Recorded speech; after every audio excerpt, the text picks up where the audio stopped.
আমার স্ত্রী খুবই ভালো, নামাজ কালাম স্বামীর হক সহজ সব কিছুই ঠিক আছে, কিন্তু সে আমার কাছেই মানুষের নামে গীবত করতে থাকে, আর আমি যদি কোনো কথা না শুনতে চাই সে রাগ করে। তাকে কিভাবে বুঝিয়ে বলবো, পরামর্শ দেন। আপনি এরকম পরিস্থিতি যদি হয় তাহলে কানের ডাক্তারের সাথে আলাপ করে যদি কোনোভাবে কানের কোনো প্রসেস করতে পারেন যে আপনি বয়রা হয়ে যাবেন ওই টাইমটাতে, তাহলে স্ত্রী বলল, আপনি মাথা ঢুলালেন, সে মনে করলো আপনি শুনলেন, আসলে আপনি গুনাহগার হলেন না। আসলে যখন গীবত শেকায়েত হবে সেটা করা যেমন গুনাহের কথা, শোনাটাও গুনাহের কথা। স্ত্রী যদি রাগও করেন তারপর আপনি বিনম্রতার সাথে তাকে বোঝাবার চেষ্টা করেন যে মানুষের সমালোচনা করলে গুনাহ হয়, তুমি গুনাহগার হচ্ছ, আমিও গুনাহগার হচ্ছি, আপনি ওই জায়গা থেকে সরে যান অথবা অন্য কথা উঠান। যদি দেখেন যে না কোনোভাবে সামলানো যায় না, সে রাগ করে, তো রাগ করলে আপনি সবর করেন, একদিন করবে, 2 দিন করবে, এক সময় সে বুঝবে যে না, সে এই জায়গায় ছাড় দিবে না। বউয়ের খুশি করার চেষ্টা করবেন। আমি যখন বিয়ে পড়াই সকল বিয়ের সময় বলে দিই যে যেন বউয়ের কথা মতো চলে। এর মানে এই না যে আল্লাহর কথার বাইরে গিয়ে বউর কথা শুনবেন। আল্লাহর কথার বাইরে গেলে তখন বিবির কথা শুনবেন না। বিবির সাথে আচরণ সবসময় ভালো করবেন, ঘেউ ঘেউ করবেন না, আচরণ খারাপ করবেন না, কিন্তু আবার অন্যায় কথাও শুনবেন না। তখন আপনার বউ আপনাকে বলবে বোকা, বেকুব। আফসোসের কোনো কারণ নাই, পৃথিবীর সকল স্বামী ঘরে বেকুবই থাকে।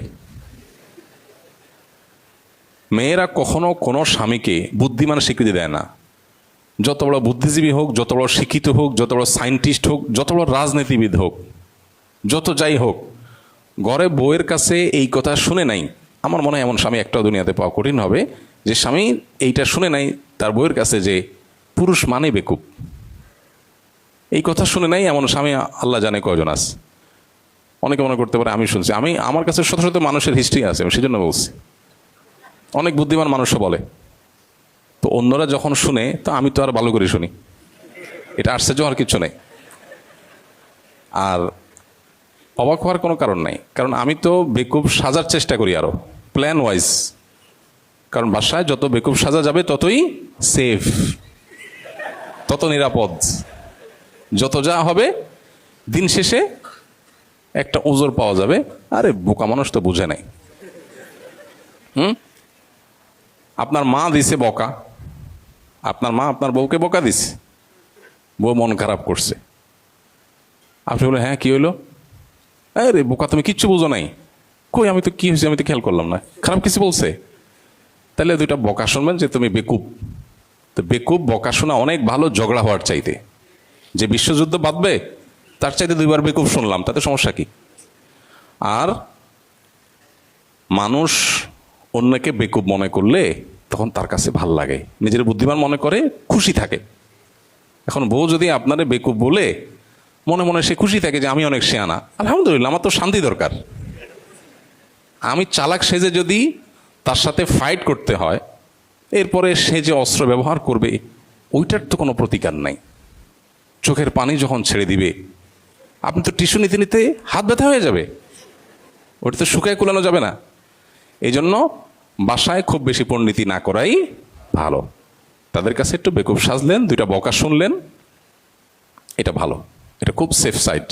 শেয়ানামি সব জায়গায় করতে হয় না, দুনিয়ার সব জায়গায় শেয়ানামি চলে, এই জায়গায় না। এখানে বেকুব, হ্যাঁ আমি বুঝে টুঝে না, আসলে এই ব্যাক করতেছি, বকা দিছে, আবার বকা খাবেন, আবার বকা, হ্যাঁ তোমার বকতেছি তুমি তাও বুঝতেছো না, হ্যাঁ আসলেই বুঝতেছি না। আর বউয়ের সাথে এই টাইপের মিথ্যা কথা বলা জায়েজ আছে, বুঝে আসছে কথা? এই টাইপের মিথ্যা কথা বলা জায়েজ আছে। বউরে বললেন তুমি চাঁদের চাইতে উজ্জ্বল, চাঁদের চাইতে উজ্জ্বল মানুষ হয়, ডাহা মিথ্যা কথা, কিন্তু এটা বউরে বলা জায়েজ আছে। কিন্তু খবরদার আবার শাড়ি একটা 2000 টাকা দিয়ে কিনে আনে বললেন 20,000 টাকা, এই মিথ্যা কিন্তু জায়েজ নাই, খবরদার। কারণ এইটা যদি কোনোভাবে ধরা খান মায়ের একটাও মাটির নিচে পড়বে না। এই জন্য মিথ্যা কোনটা বলা জায়েজ? পাম্পট্টিমূলক, প্রশংসামূলক যেগুলো, সেগুলো। কি রান্না করলা তুমি, তো জন্মে জীবনে এরকম খানা খাইনি, এত টেস্ট রান্না হয় মানুষের, হ্যাঁ এত স্বাদ রান্না হয়, সুবহানাল্লাহ। সুবহানাল্লাহ আলহামদুলিল্লাহ বেশি বেশি বলবেন, খুশি। যে কোনো মানুষ প্রশংসা করলে মানুষ খুশি হয়। তাহলে আমার ঘরের বউ যদি খুশি থাকে আমার জগৎ ভালো। বেশিরভাগ মানুষই এটা বোঝে না।